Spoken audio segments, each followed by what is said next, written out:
All right, let's jump right in. What happens when the very words we use for peace and security end up defining societies that are, well, filled with conflict? It's a huge question, and that's exactly what we're digging into today. I mean, have you ever stopped to think about that paradox? You have entire societies built on concepts like Islam, which comes from the word for peace, and Iman, which comes from the word for security. But then you look around, and what do you see? So often it's struggle, injustice, and conflict. It's a really deep contradiction, and frankly, it's confusing. So what gives? How do we even begin to make sense of this? Well, today we're going to explore a really fascinating perspective from author Khaled Al-Sayed Hassan. He argues that this whole mess happens because the original active meanings of some core Qur'anic words, they got lost. He suggests they've been kind of watered down, transformed from powerful actions into just simple labels. Let's dive in and see what he means. Okay, so the first big idea we need to wrap our heads around is this. Some of the most important words in the Quran were never supposed to be just static labels or identities. Nope, they were meant to be actions. And this, right here, is a fundamental shift in thinking. The way we usually see it, these terms are identities you just declare. You say you are something and that's that. But this perspective argues they're actually active roles.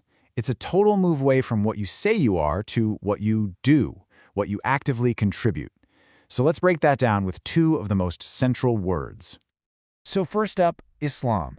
The argument here is that its primary meaning isn't about following a set of rituals. It's the literal, active job of granting peace, salam, to other people. So being a Muslim in this original sense means you are a source of peace in your community. It's what you do. And the exact same logic applies to Iman. It's not just some internal feeling or conviction. It is the action of granting security, aman, to others. That's the key. So the person who actually does this, the mu'min, is literally a grantor of security, someone who, by their actions, makes others feel safe. See how the focus just completely shifts? It's not about what's inside your head. It's about your tangible, external contribution. Okay, so if these core words are really about actions, how does that change the way we look at, well, everything, including history? Let's jump to our second point and see how this idea builds by looking at why past civilizations fell according to the Quran. Now, the common explanation you always hear is that past nations were destroyed because they didn't have the right creed. Basically for disbelief. It's the answer we've all heard a million times, right? And this is a huge but. This perspective argues that if you just read the text directly, that's just not what it says.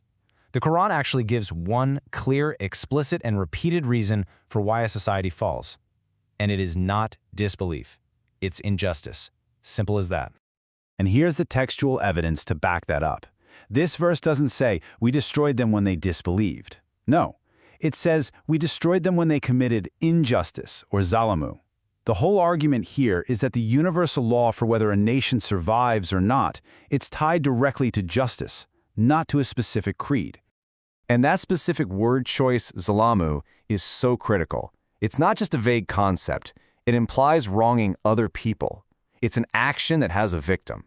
So what the verse is really saying is that these towns were destroyed because their system of social justice completely collapsed. When injustice becomes the norm, public security for everyone just disappears, and the society literally crumbles from within. This leads us perfectly into our third big idea. What does it actually mean when the Qur'an is described as being Arabic? The answer might not be what you think.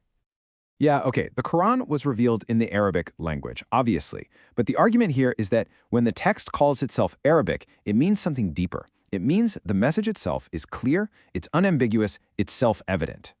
It's designed to be accessible to our own human reason. The idea is that you should be able to understand it directly, without needing a whole bunch of complicated interpretations or special gatekeepers. So, how does a message that's supposed to be crystal clear end up so obscure? Well, it's a process. You start with a simple, clear, universal word that everyone gets, like injustice. Then, over time, that gets reinterpreted into a much more complex, theological concept, like disbelief. And what's the result? The message isn't clear anymore. Suddenly you've got a text that seems to need special interpreters to tell you what it really means, to unlock all its supposed hidden secrets. Okay, let's pull all these different threads together now, because when you reread these core concepts this way, it leads to a pretty radical shift in what the whole purpose of religion even is. So, what's the bottom line here? It's about shifting away from a creed-based system, one that's all about identity, rituals, and what you say you believe. The move is toward a conduct-based system, one that's focused entirely on your actions, on justice, and on what you actually contribute to the world around you. In this view, religion stops being about belonging to a specific group and becomes more like a universal ethical charter. A person's real value isn't measured by the label they wear, but by the actual tangible peace, security, and justice they create for others. It's a really powerful call for a religion of action, not just identity.